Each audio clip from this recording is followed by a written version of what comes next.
Hello दोस्तों, स्वागत है आप सबका एक बार फिर हमारे यूट्यूब चैनल में। बात करेंगे इस वीडियो में शिक्षा विभाग के महत्वपूर्ण ऑर्डर की, और वो है शैक्षिक सत्र 2022-23 में विद्यार्थियों के अध्ययन, कार्य पुस्तिकाओं और इसी को लेकर विभिन्न प्रकार के दिशा निर्देश और सत्र पर्यंत किए जाने वाले कार्य।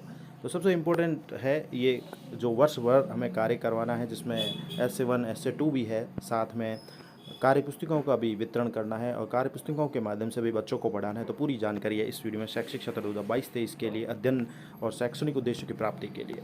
तो इसके लिए सरकार ने जो है 3 महीने की एक ब्रिज कार्यक्रम की भी घोषणा की है, जिसका नाम रखा गया है शिक्षा के बढ़ते कार्यक्रम, और ये लॉन्च किया जा चुका है अब। और यह कार्यक्रम राज्य के समस्त विद्यालयों पर लागू है और कक्षा 1 से 8 में सत्र 2022-23 से आरंभ किया गया है। तो कक्षा 1 से 8 के समस्त विद्यार्थियों के लिए लागू है शिक्षा के बढ़ते कार्यक्रम है। और इस कार्यक्रम का मुख्य उद्देश्य यही है कि विद्यार्थियों को लर्निंग जो गैप हुआ है कोरोना की वजह से, उसको दूर करना और दक्षता आधारित शिक्षण प्रोवाइड करना, ताकि वो अपने ग्रेड तक पहुंच सके।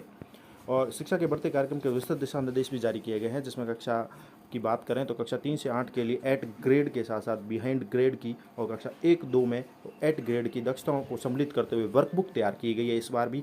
तो सत्र जो चलेगा हमारा, तो नियमित अध्ययन के साथ साथ हमें वर्कबुक के प्रयोग के द्वारा भी बच्चों को दक्षताओं पर लाने के लिए जो है कार्य करना है। तो ये शिक्षा के बढ़ते कार्यक्रम की रूपरेखा है, और साथ ही कुछ निर्देश भी है, जैसे कि लर्निंग गैप्स को दूर करने के लिए ब्रिज रेमेडिएशन कार्यक्रम भी है, और इसके प्रशिक्षण भी पीओ स्तर पर निर्धारित किए जा रहे हैं, ताकि अच्छे से हम इसका यूज कर सकें। अब वर्कबुक के बारे में आपको बता दें तो वर्कबुक का वितरण और प्रोसेस इस प्रकार रहेगा इस बार। कक्षा 1 से 8 तक के लिए लर्निंग लेवल आधारित 18 क्लस्टर वर्कबुक विकसित की गई है, जिसमें ब्रिज रेमेडिएशन कार्यक्रम के दौरान कक्षा 1 से 8 तक के समस्त विद्यार्थियों द्वारा निम्न प्रकार की वर्कबुक का उपयोग किया जाएगा। अब बात करें तो वर्कबुक का नाम है, कक्षा प्रथम के लिए पल्लव नाम दिया गया है।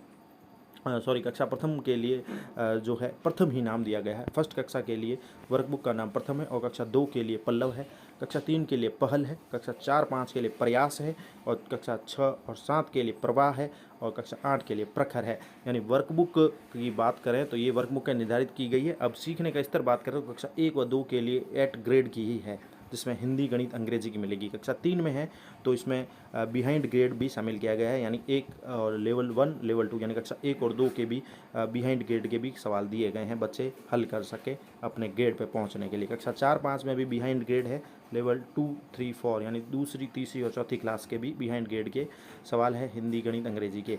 इसी प्रकार कक्षा 6-7 में भी बिहाइंड ग्रेड 3, 4, 5 क्लास के हैं, और कक्षा 8 में बिहाइंड ग्रेड है 5, 6, 7 क्लास के भी काम दिए गए हैं, ताकि बच्चा अपने ग्रेड पर पहुंच सके।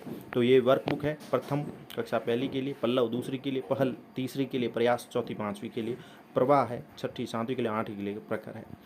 इन वर्कबुक के माध्यम से हमें ये सारे कार्य करना है, और वर्कबुक जो है पीओ के माध्यम से जुलाई माह तक जो है पहुंचाई जा रही है, विद्यालय स्तर पर भी पहुंच चुकी है। हमें इसका ऑनलाइन भी डाटा सालाना पर शो करना होगा, पुस्तकों का, वर्कबुक का। ब्रिज रेमेडिएशन कार्यक्रम के चरण आपको बता दें तो इस प्रकार रहेगा कि ये समस्त विद्यालयों में जुलाई 2022 से लेकर अप्रैल 2023 तक चरणबद्ध रूप से चलेगा।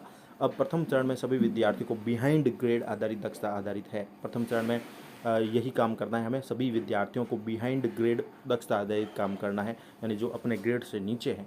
अब जुलाई से सितंबर तक ये कार्य रहेगा। जुलाई से सितंबर में प्रत्येक सप्ताह सोमवार से शुक्रवार तो हमें ये कार्य करना है, और प्रत्येक दिवस कुल 8 कालांश में से प्रथम 4 कालांश वर्कबुक आधारित शिक्षण कार्य कराना है। तो जुलाई से सितंबर तक हमारा ये कार्य रहेगा इस सत्र में, कि पहले के 4 कालांश होंगे वर्कबुक पर आधारित शिक्षण कार्य हमें करना है, वर्कबुक को हल करवानी है बच्चों को, यानी रेमेडिएशन शिक्षण चलेगा।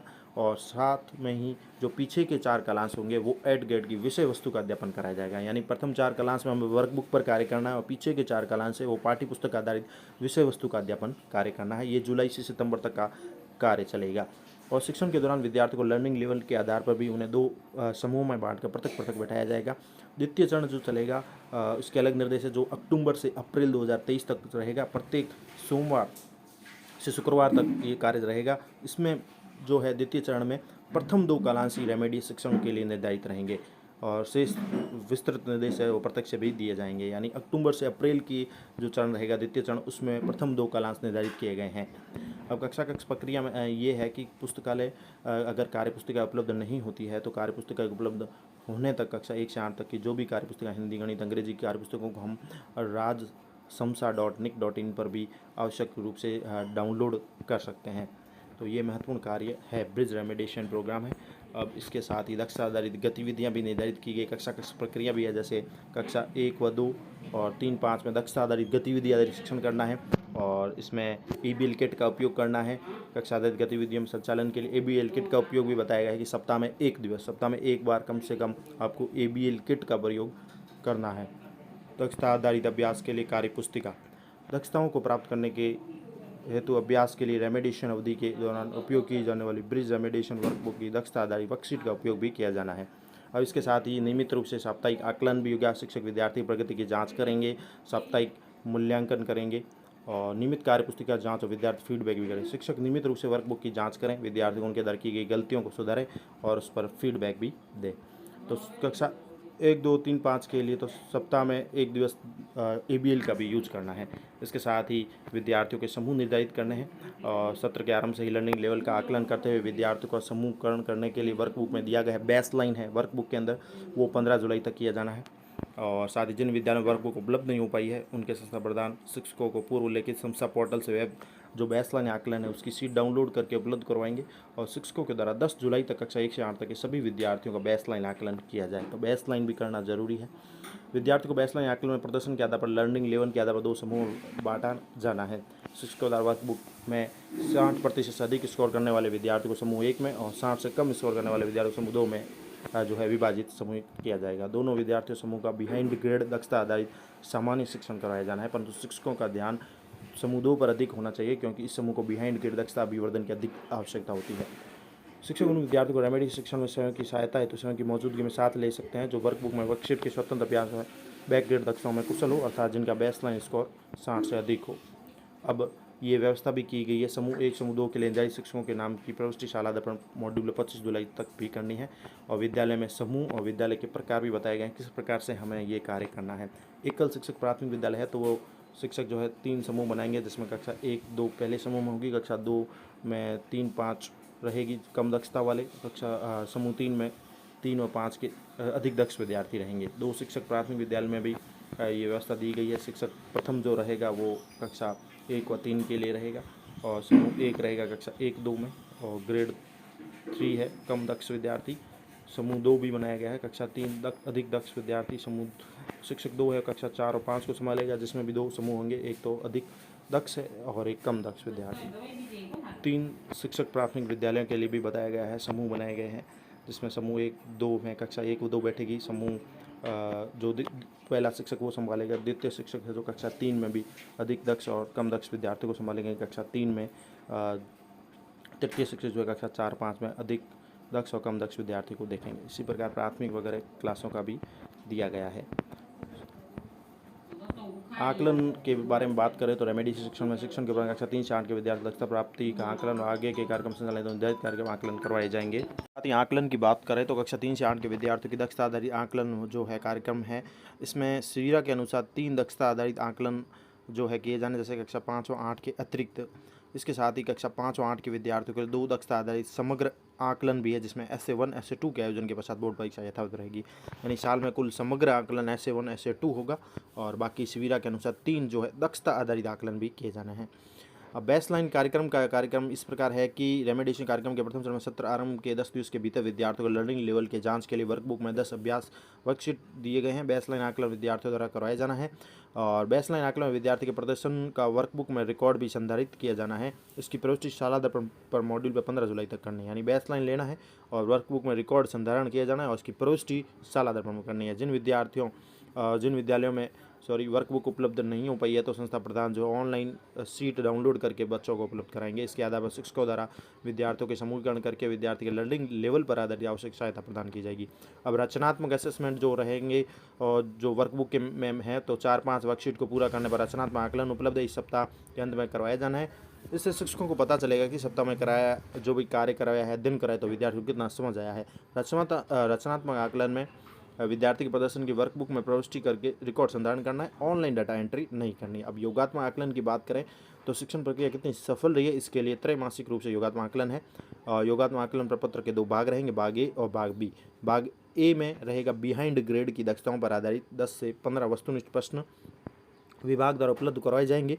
विद्यार्थी को इस वस्तुनिष्ठ प्रश्न पत्र का जो उत्तर है OCR शीट में देना है, जिसे शिक्षक कार्यक्रम हेतु विशिष्ट तैयार ऐप पर स्कैन करेंगे। यानी एक ऐप बनेगा, उस ऐप के माध्यम से ये प्रश्न पत्र तैयार होगा। स्कैन फोटो से ऑटोमेटिक डाटा एंट्री भी की जाएगी। भाग 1 के लिए बिहाइंड ग्रेड है, भाग बी में ग्रेड स्तरीय जो दक्षता है वो प्रश्न होंगे। ये इसका निर्माण शिक्षक अपने स्वयं के स्तर पर करेंगे और उत्तर पुस्तिका की जांच भी शिक्षक नियमित प्रक्रिया द्वारा करेंगे और इसकी एंट्री शाला दर्पण पर करनी है। योगात्मक आकलन में उत्तर पुस्तिका प्रिंटिंग तथा वितरण के लिए समसा नोडल एजेंसी रहेगी। ये योगात्मक आकलन की बात है। पेरेंट टीचर मीटिंग भी होल्ड करनी है हमें और कार्ड भी बनाना है बच्चे का। तो विद्यार्थियों के अभिभावकों को उनके अध्ययन की प्रगति से जोड़ने के लिए योगात्मक आकलन के आधार पर जो भी डिजिटल रूप से समग्र रिपोर्ट कार्ड तैयार किए जाएंगे और PTM में रिपोर्ट कार्ड पर चर्चा की जाएगी। प्रत्येक विद्यार्थी को डिजिटल रूप से तैयार किया गया यानी शाला तरफ से डाउनलोड किया गया है होलिस्टिक रिपोर्ट कार्ड प्रदान करना है। माता पिता अभिभावकों को उनके बालक बालिकाओं की दक्षताओं से अवगत कराया जाएगा। उदाहरण के लिए अवगत कराया जाएगा कि बालक आपका या बालिका जो भी है व्याकरण अच्छी समझ रखता है, परंतु वाक्य निर्माण में अभ्यास की आवश्यकता है। इससे अभिभावकों को भी सकारात्मक संबलन मिलेगा। यानी सकारात्मक संबलन ही हमें देना है बच्चे के जो भी पढ़ाई के प्रति दृष्टिकोण है। दक्षता आधारित आकलन जो रहेगा, परीक्षाओं में विद्यार्थियों की प्रगति से माता पिता अभिभावकों को अवगत कराएं। PTM का आयोजन करके शिविरा के अनुसार इसका रिकॉर्ड भी रखें। शिक्षक क्षमता समर्थन नहीं होंगे, जिसमें शिक्षा के बढ़ते कदम कार्यक्रम के तहत जो है शिक्षकों को भी डेटा आधारित निर्णय लेने के लिए सशक्त बनाना है, प्रेरित करना है। विद्यार्थियों की दक्षता आधारित समूह का निर्माण करके अध्यापन करवाना और विद्यार्थियों की दक्षता प्राप्ति के लिए गतिविधि आधारित शिक्षण करवाना, ये शिक्षकों के कार्य है। अब शिक्षक ऐप की बात करें तो एक ऐप भी लॉन्च किया जाएगा, जिसमें शिक्षक अपनी कक्षा के विद्यार्थियों का योगात्मक आकलन में प्रदर्शन की जानकारी प्राप्त करेंगे।